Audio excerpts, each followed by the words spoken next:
বিসমিল্লাহির রহমানির রহিম।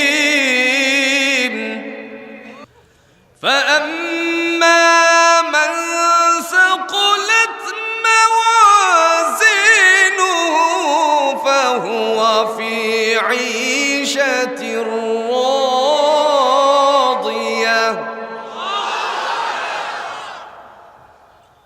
وأما من خفت موازينه فأمه هاوية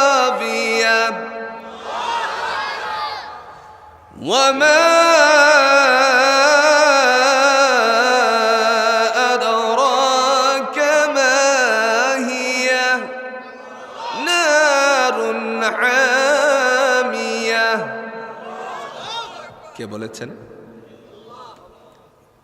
কোরআনুল হাকিম দ্বারা আল্লাহ বলেন, فأما من ثقلت موازينه فهو في عيشة راضية। আল্লাহ বলেন, অতএব যার পাল্লা ভারী হবে, যার আমলের পাল্লাটা ভারী হয়ে যাবে, পাল্লার কথা আমার আল্লাহ উল্লেখ করেছেন, সেটা হবে আমলের পাল্লা। রব্বে কারিম ডাক দিয়ে বলেন, ওই মানুষের জন্য মহান আল্লাহ পাকের পক্ষ থেকে ফায়সালা হয়ে যাবে, ফাহুয়া ফি আইশাতির রাদিয়া, তারা সেই অবস্থানে সুখী জীবন যাপন করবে। জোরে বলেন, কে বলেছেন? এই হলো এক শ্রেণীর মানুষ। কথাগুলো বুঝবেন আগে। প্রথম নাম্বার হচ্ছে, যাদের আমলের পাল্লা ভারী হবে তাদের জীবন হবে সুখী জীবন। দুই নাম্বারের কথা হল, ওয়াম্মা মান খাফফাত মাওয়াজিনুহু ফাউম্মুহু হাবিয়া, আর যার পাল্লাটা হালকা হয়ে যাবে, আমলের পাল্লা যার হালকা হবে, তার ঠিকানা হবে হাবিয়া। হাবিয়া সম্পর্কে আল্লাহ পাক রব্বুল আলামিন তিনি বলছেন, ওয়ামা আদরাকা মা হিয়া নারুন হামিয়া। নবী গো, আপনি কি তা সম্পর্কে জানেন নাকি? হাবিয়া সম্পর্কে জানেন নাকি? আল্লাহর সাথে সাথে বললেন, নারুন হামিয়া, এটা হচ্ছে প্রজ্বলিত আগুন। কে বলেছেন? আরো জোরে কোন কে বলেছেন? প্রিয় ভাইয়ের আমরা আজকে এই আলোচনা থেকে সূরাতুল কারিয়ার শেষাংশ থেকে আমরা বুঝতে পারলাম, দয়াময় আল্লাহ পাক রব্বুল আলামিন বলছেন দুই শ্রেণীর মানুষ হবে। এক শ্রেণীর মানুষের আমল নামার মধ্যে যে পাল্লাটা আমল নামাতে উঠানো, যেই আমল নামাটা পাল্লাতে উঠানো হবে, এই পাল্লাটা ভারী হয়ে যাবে আর তাদের জীবনটা হয়ে যাবে সুখী জীবন। আর যাদের পাল্লাটা হালকা হয়ে যাবে, তাদের জন্য জোরে কন্ত প্রজ্বলিত আগুন আছে কিনা? তার মানে স্পষ্টতর হলো দুইটা আমল আছে, একটা হলো ভালো আমল, আরেকটা হলো মন্দ আমল। কেউ যদি ভালো আমল করে, আল্লাহ পাক রব্বুল আলামিন ডাক দিয়ে বলেন, বান্দারে, দুনিয়ার জমিনে যা কিছু করছো না কেন, সব কিছু আমি আল্লাহ পাক রব্বুল আলামিন তোমার জন্য লিখে রেখেছি। সুবহানাল্লাহ বলেন। একটু সহজে ধারণা দিলে বুঝবেন। আজকে যারা ব্যবসায়িক ভাইরা আছেন, ব্যবসা করতে গিয়ে সকাল বেলায় শাটার যখন উঠানো হয়, উঠানোর পরে এমন সময় সারাদিন যা ব্যবসা শুরু করেছে সমস্ত কিছু খাতার মধ্যে কাউন্টেড হচ্ছে।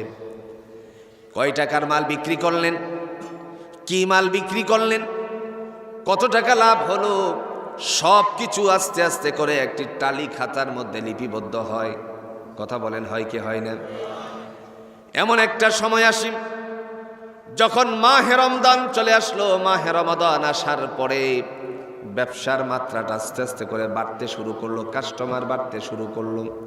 এমন একটি পর্যায়ে চলে আসে, যেই পর্যায়টা হলো যেখানে স্ক্যানিংয়ের ব্যবস্থাপনা নাই। যেই জায়গাটার মধ্যে স্ক্যানিংয়ের ব্যবস্থাপনা নাই, সেই দোকানের মধ্যে দেখা যায় লিখতে তার জন্য কষ্টসাধ্য হয়ে যায়, তারপরে আর খাতার মধ্যে উল্লেখ করে না। এরকম ব্যবসায়িক জোরে কন্ত আপনাদের এই চানপাড়ার এরিয়ার মধ্যে আছে কিনা? আল্লাহ রাব্বুল আলামিন ডেকে বলেন, বান্দারি তুমি তোমার খাতার মধ্যে উল্লেখ করতে ত্রুটি করতে পারো, অলসতা করতে পারো, কিন্তু আমি আল্লাহ আমার খাতার মধ্যে উল্লেখ করতে কোনো অলসতা করি? জোরে কোন করি? ত্রুটি করি না। জোরে বলুন তো কে বলেছে? দু কাঁধে দুইজন দায়িত্বশীল ফেরেশতা আসেনি? কথা কোন? নাম কি? জোরে বলেন। কোথায় পাইছেন? কিরামান কাতিবিন, এটা কোথায় পেয়েছেন নাম? হ্যাঁ, এই নাম নাই। কিরামান কাতিবিন কোনো ফেরেশতার নাম না। বলতে পারেন এই কি বললেন? দীর্ঘ বছর যাবত আমরা শুনে আসছি সূরাতুল ইনফিতারের মধ্যে কি শুনছেন সেটা বলেন। কিরামান কাতিবিন ইয়া'লামুনা মা তাফআলুন।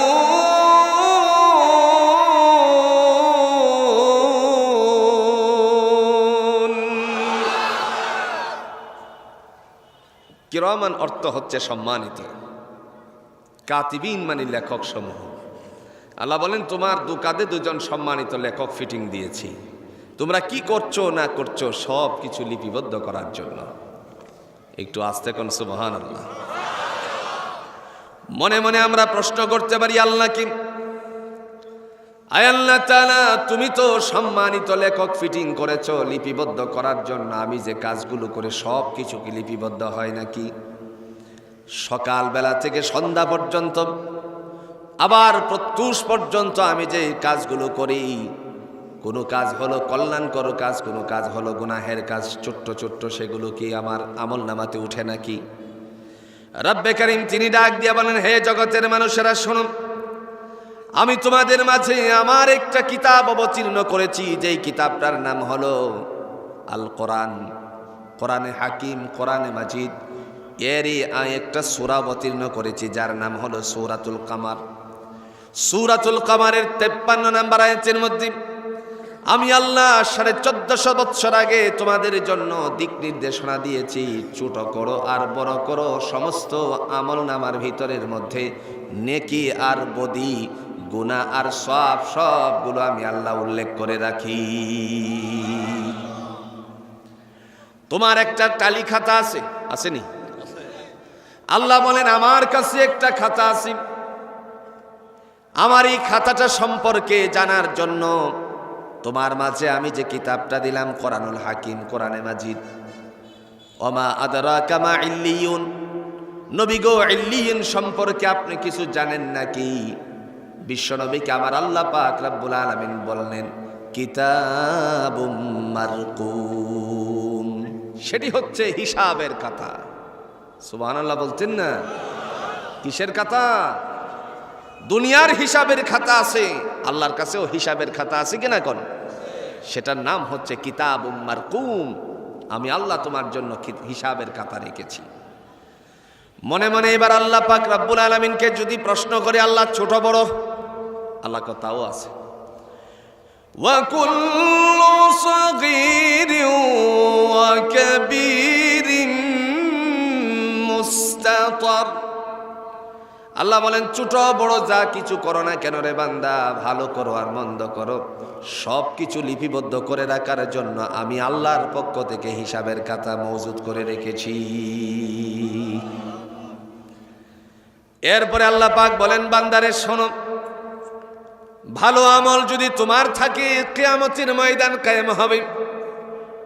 সূরাতুল কারিয়াতে আমার আল্লাহ রাব্বুল আলামিন ঘোষণা দিয়েছেন, সিংহা যখন ফুৎকার দেওয়া হবে, সিংহা ফুৎকারের কারণে আমি আল্লাহ যে কবরবাসীর মধ্যে, কবরের যত কবরবাসী আছে সমস্ত কবরগুলোকে আমি উন্মোচিত করে দিব।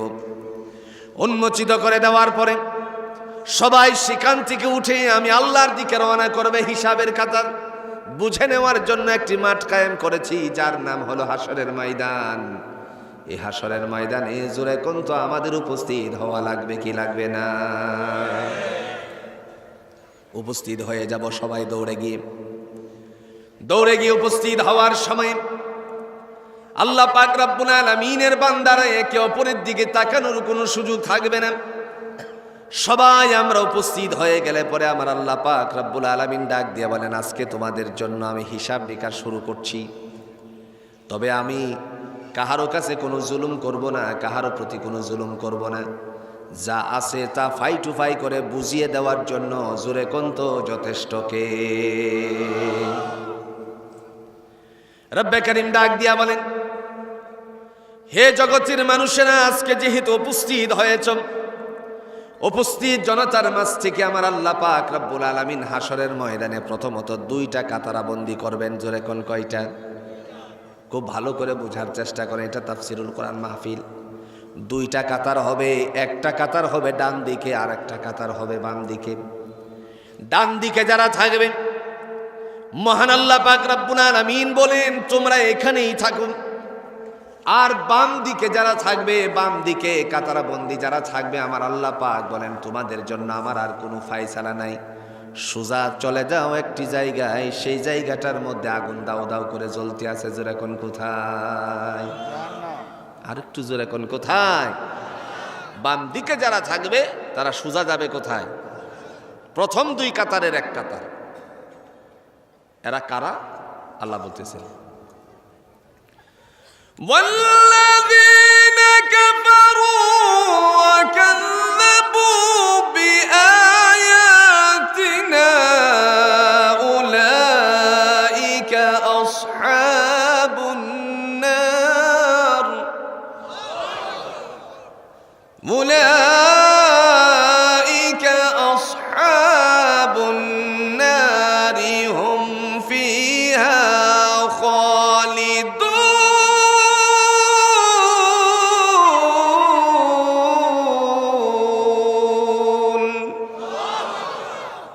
কে বলেছেন? আমরা নিঃসন্দেহে জানি ইন্নাদ্দীন ইনদাল্লাহিল ইসলাম, একমাত্র সিলেক্টেড কৃত মহান আল্লাহর পক্ষ থেকে। জোরে কোন তো ধর্মটার নাম কি?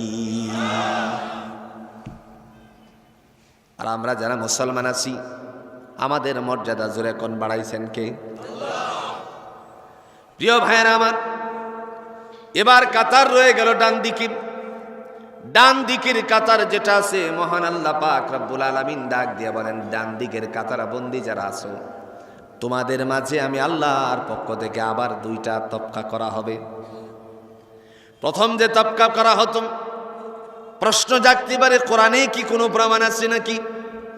আল্লাহ বলেন সূরা ইয়াসিনের ভিতরে, ওয়ামতাজুল ইয়াউমা আইয়ুহাল মুজরিমুন আলম আ'হাদ ইলাইকুম ইয়া বানি আদম আল্লা তা'বুদুশ শাইতান ইন্নাহু লাকুম আদুউম মুবিন। জোরে কোনকার কথা?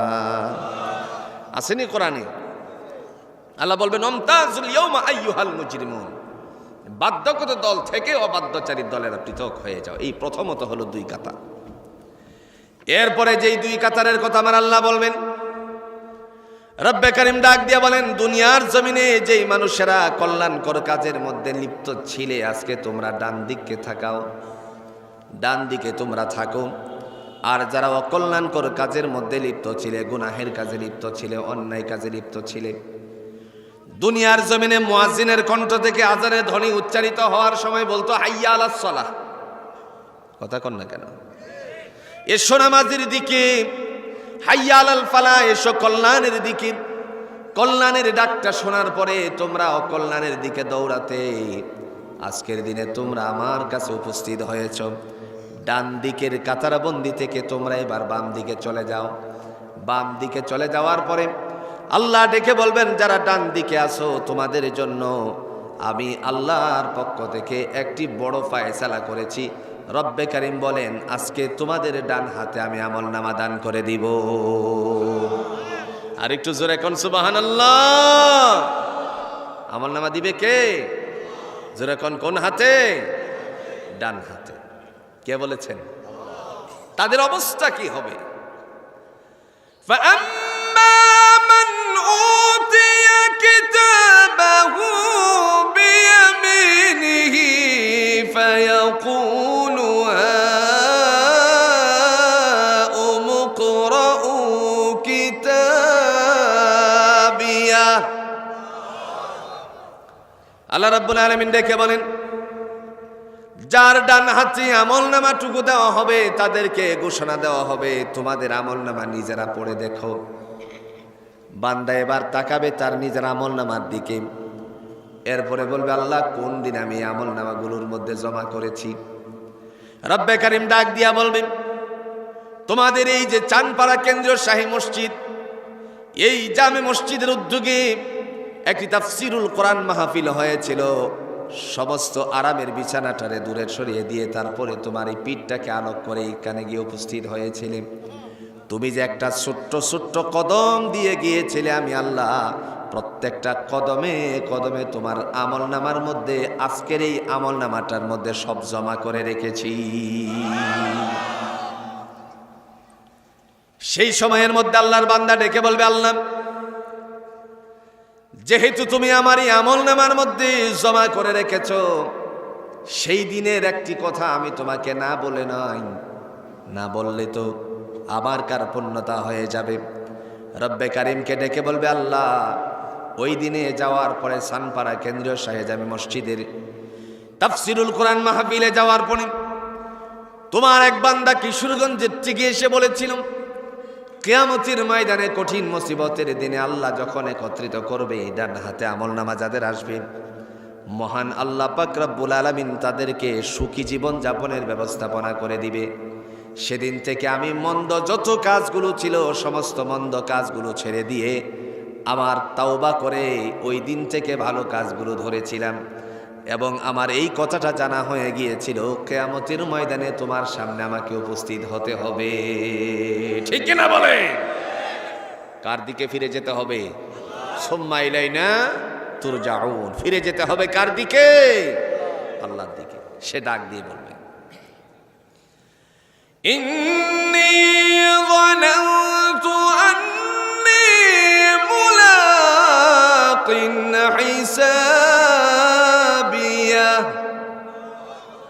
বান্দা এবার চিৎকার দিয়ে বলবেন, রব্বে কারীম আমি জানতাম আমাকে হিসাবের সম্মুখীন হতে হবে, সেই কারণে আমি অনেক ভালো কাজগুলো করেছি। আল্লাহ বলেন, যেহেতু তুমি তাওবা করেছিলে, অন্যায় কাজগুলো করবে না, দুর্নীতি করবে না, সামাজিক দৃষ্টিকোণ থেকে তুমি সকলের কাছে ভালো কাজের মধ্যে থাকবে, মানুষের সাথে ভালো ব্যবহার করবে, মসজিদমুখী হয়ে যাবে। রাজুলুন কলবুহু মুআল্লাকুন বিল মাসাজিদ।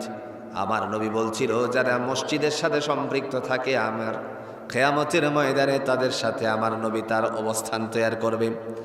এই অবস্থানে তোমরা যখন মসজিদের সাথে সুসম্পর্ক কায়েম রেখেছিলেন, আল্লাহ পাক রব্বুল আলামিন সেই সময়ের মধ্যে ডাক দিয়ে বলবেন, ফাআম্মা মান উতিয়া কিতাবাহু বিয়ামিনিহি ফাসাউফা ইউহাসাবু হিসাবান ইয়াসীরা।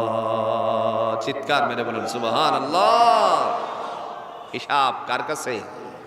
জোরে কন্যা কার কাছে? যাদের ডান হাতে আমলনামা আসবে, আল্লাহ রাব্বুল আলামিন তিনি বলছেন তার হিসাবটুকু সহজ করে দেওয়া হবে। আর একটু জোরে কোন সুবহানাল্লাহ।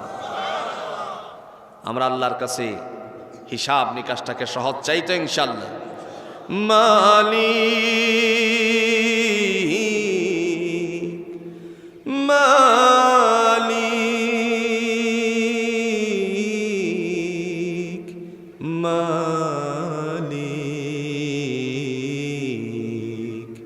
একটি ঘর বানিয়ে দিও,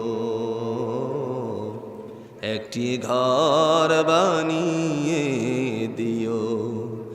মালিক তুমি জান্নাতে, তোমার কাছে আমার একটি ঘর বানিয়ে দিও, একটি ঘর বানিয়ে দিও। আল্লাহ আমাদের সকলের জন্য জান্নাতে ঘর বানিয়ে দেন। আরো চিৎকার মেলে বলুন আমিন। আল্লাহ তখন বলবে, জগতের মানুষেরা যাদের ডান হাতে আমলনামা চলে আসবে, আমি তাদের জন্য হিসাব নিকাশটা শুধু সহজ করে দিয়ে ছেড়ে দিব না। আল্লাহ বলবেন, ওয়ায়ানকালিবু ইলা আহলিহি মাসরুরা। তোমার পরিবার পরিজনদের সাথে মিলিত হয়ে যাও, এরা জান্নাতের বারান্দার মধ্যে অপেক্ষা করতেছে। আরেকটু আস্তে কোন সুবহানাল্লাহ। ওরা তোমার জন্য অপেক্ষমান, তুমি তাদের সাথে মিলিত হয়ে যাও। ওরা তোমার পরিজন, আপনজন, ওরা তোমার পরিবারের লোক। স্বামী কল্যাণকর কাজ করেছিল, বিবিও যদি কল্যাণকর কাজ করে তার জন্য কি ফায়সালা হবে। বিবি যদি ভালো কাজ করে, স্বামীও ভালো কাজ করেছিল, তার জন্য কি ফায়সালা হয়ে যাবে। মহান আল্লাহ পাক রব্বুল আলামিনের পক্ষ থেকে জানিয়ে দেওয়া হবে, তোমার পরিবারের লোকেরা এখানে অবস্থানরত আছে, তাদের সাথে মিলিত হয়ে যাও। সাথে সাথে বান্দা এবার একটা দৌড় মারতে চাইবে, আল্লাহ বলে একটু দাঁড়াও। দৌড় দিলে কাজ হবে না, কারণ রাস্তাঘাটের জোরে কোন তো সিনা জানার প্রয়োজনীয়তা আছে কিনা, একটু জোরে বলেন আছে কিনা। যদি বলা হয় চানপাড়া কেন্দ্রীয় শাহী মসজিদে যাব, এই কেন্দ্রীয় শাহী জামি মসজিদে যাওয়ার জন্য আপনি কাউকে জিজ্ঞেস করার পরে তখন সে রাস্তাটাকে বর্ণনা করে দিল। এই অবস্থায় আপনি আস্তে আস্তে করে সামনের দিকে আসতে শুরু করলেন, না চিনা জায়গাগুলো জঙ্গল বরাবর, জোরে কোন তো এরকম আছে কিনা, অপরিচিত জায়গা, সময় লাগে বেশি। আল্লাহ রাব্বুল আলামিনের পক্ষ থেকে ফায়সালা করে দেওয়া হবে। এমন সময় বান্দা যখন আওয়াজ তুলবে, আওয়াজ তোলার সাথে সাথে আমার আল্লাহ পাক বলেন, আমার পক্ষ থেকে তোমার জন্য একটি ফায়সালা হলো। একজন রাহবর নিযুক্ত আছে, সেই রাহবর তোমারে জান্নাতে নিয়ে যাওয়ার জন্য সেই দিক নির্দেশনা দিবে, রাস্তাগুলো বর্ণনা করে দিবে। জোরে কন্ত কোরআনে তার বর্ণনাটুকু আছে কিনা? কে বলেছেন? একটু জোরে কোন কে বলেছেন?